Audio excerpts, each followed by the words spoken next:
इतिहास में बहुत सी सभ्यताओं का जिक्र मिलता है, जिनमें से कुछ आधुनिक हैं तो कुछ बहुत पुरानी हैं। लेकिन उनमें मिस्र एक ऐसी सभ्यता है जो कि इतिहास के सबसे पुराने और लंबे समय तक शासन करने वाले साम्राज्यों में से एक थी। मिस्र की सभ्यता, जिसका नाम सुनने से ही ऐसा लगता है कि जैसे कितनी बड़ी सभ्यता के बारे में बात हो रही है। एक ऐसी सभ्यता जिसका विकास नील नदी की घाटी में हुआ था और ऐसा माना जाता है कि ये सभ्यता 3000 साल पुरानी थी। लेकिन सभी सभ्यताओं में इजिप्ट की सभ्यता आज भी लोगों को अलग ढंग से आकर्षित करती है और लोग इसके बारे में जानने के लिए बेहद उत्सुक रहते हैं। इस सभ्यता ने कई उतार चढ़ाव देखे हैं। इतने लंबे समय में इस साम्राज्य का कई बार विकास हुआ तो कई बार इस साम्राज्य का बुरी तरह से विनाश हुआ है, क्योंकि सभ्यता तो एक थी लेकिन सत्ता एक राजवंश से दूसरे राजवंश में बदलती गई, जिस वजह से आपसी मतभेद के कारण एक राजवंश और दूसरे राजवंश एक दूसरे से लड़ते रहे और ये लड़ाई इतनी ज्यादा बढ़ गई कि इसका रुक पाना लगभग नामुमकिन हो गया। इस वजह से एक दूसरे से लड़ते लड़ते इन राजवंश की बुनियाद ही खोखली होने लगी।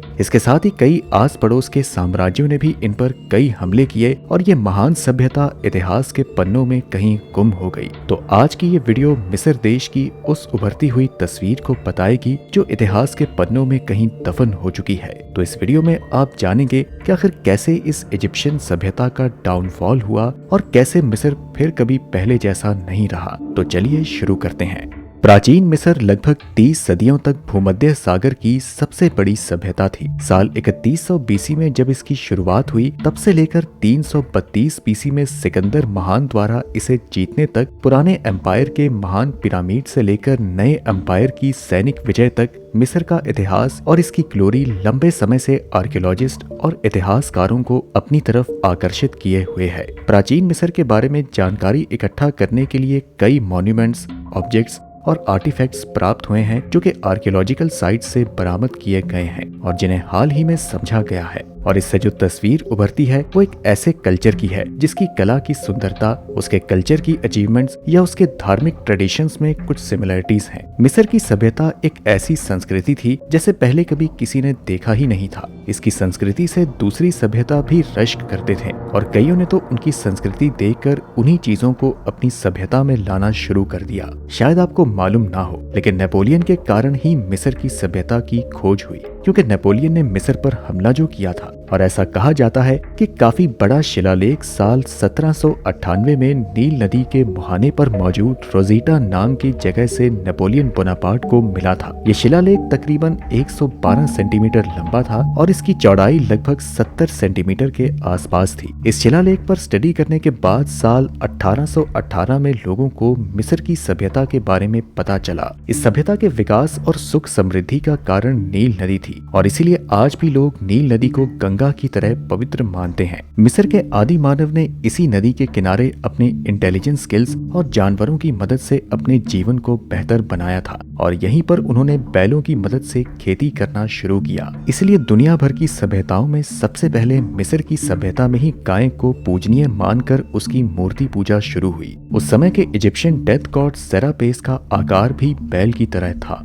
यूनानी सभ्यता के विकास के दिनों में मिस्र की सभ्यता की कैलकुलेशन सबसे पुरानी सभ्यताओं में की जाती थी। आपको बता दें कि मशहूर ग्रीक फिलोसोफर प्लेटो जब एक बार मिस्र के मंदिरों में घूमने आए तो कुछ प्रीस्ट ने उसे बड़े गर्व के साथ कहा कि हम लोगों की नजर में तुम यूनानी लोग कल के बच्चे हो। हेरोडोटस ने भी ऐसा लिखा है कि यूनानी देवी देवताओं की कल्पना मिस्र की कल्पना पर ही आधारित है। यूनानियों की तरह रोमन लोगों का भी मिस्र आना जाना लगा रहता था। उनके यात्रा के सबूत यहाँ के मंदिरों की दीवारें हैं जो कूट कूट कर रोमन्स के नामों से भरी पड़ी है। लेकिन इतिहास गवाह है कि साम्राज्य चाहे कितना भी शक्तिशाली क्यों ना हो, वो एक ना एक दिन नष्ट हो जाता है और ऐसा मिस्र के साथ भी हुआ। 1100 बीसी तक मिस्र का पतन शुरू हो गया। अब आप सोच रहे होंगे कि मिस्र की सभ्यता का डाउनफॉल कैसे हुआ, क्या थी वो वजह जिसने मिस्र की सभ्यता को मिट्टी में मिला दिया। कोई भी साम्राज्य एक बार में खत्म नहीं होता या फिर उसके खत्म होने के पीछे कोई एक वजह कभी भी नहीं होती और ऐसा ही मिस्र की सभ्यता के साथ भी हुआ। इसके पतन के पीछे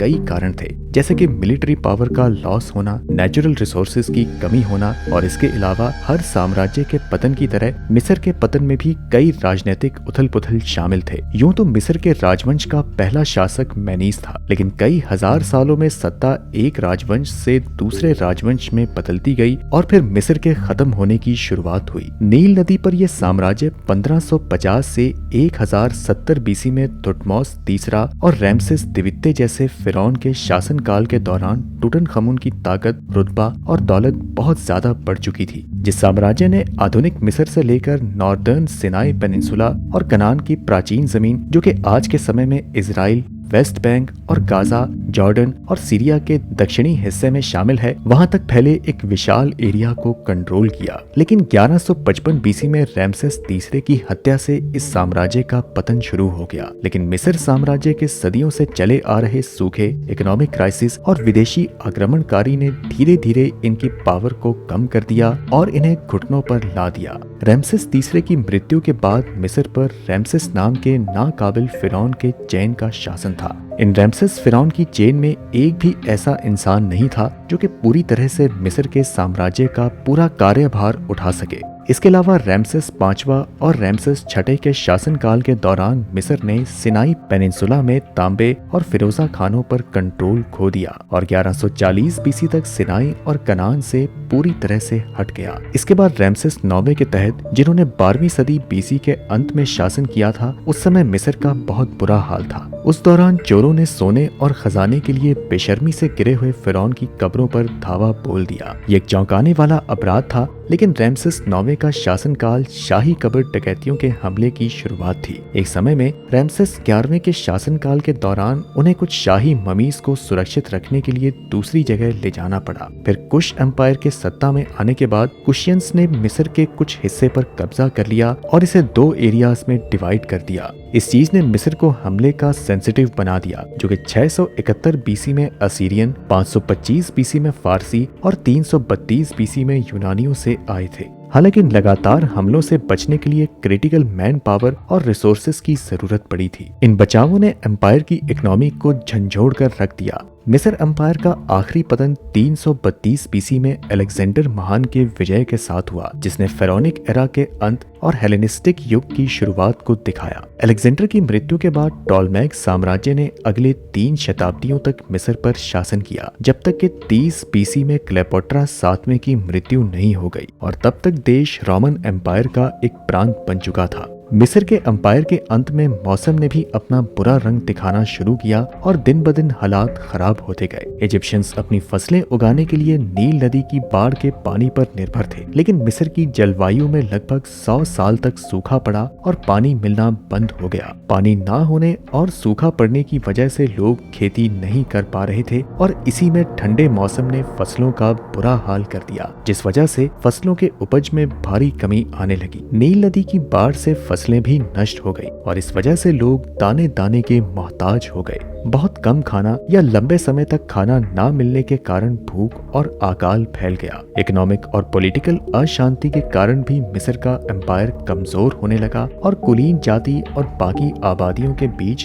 धन के डिस्ट्रीब्यूशन में भारी इनइक्वालिटीज थी। बहुत से लोगों का विश्वास सरकार और धार्मिक सत्ता से उठ गया और इसी दौरान लगातार वॉर्स ने भारी खर्च पैदा किया और फिरौन की आर्थिक शक्ति को कमजोर कर दिया। अब क्योंकि लड़ाई हमेशा अपने साथ बर्बादी लाती है और ऐसा मिस्र के साथ भी हुआ। क्रिश्चियनिटी यानी कि ईसाईयत पूरे मिस्र में फैलना शुरू हो गई और हाइरोग्लाइफ्स के स्थान पर अल्फाबेट्स को अपनाया जाने लगा और मिस्र के कल्चर में बड़े बदलाव आए और कई एंशिएंट प्रैक्टिसेस खत्म हो गई।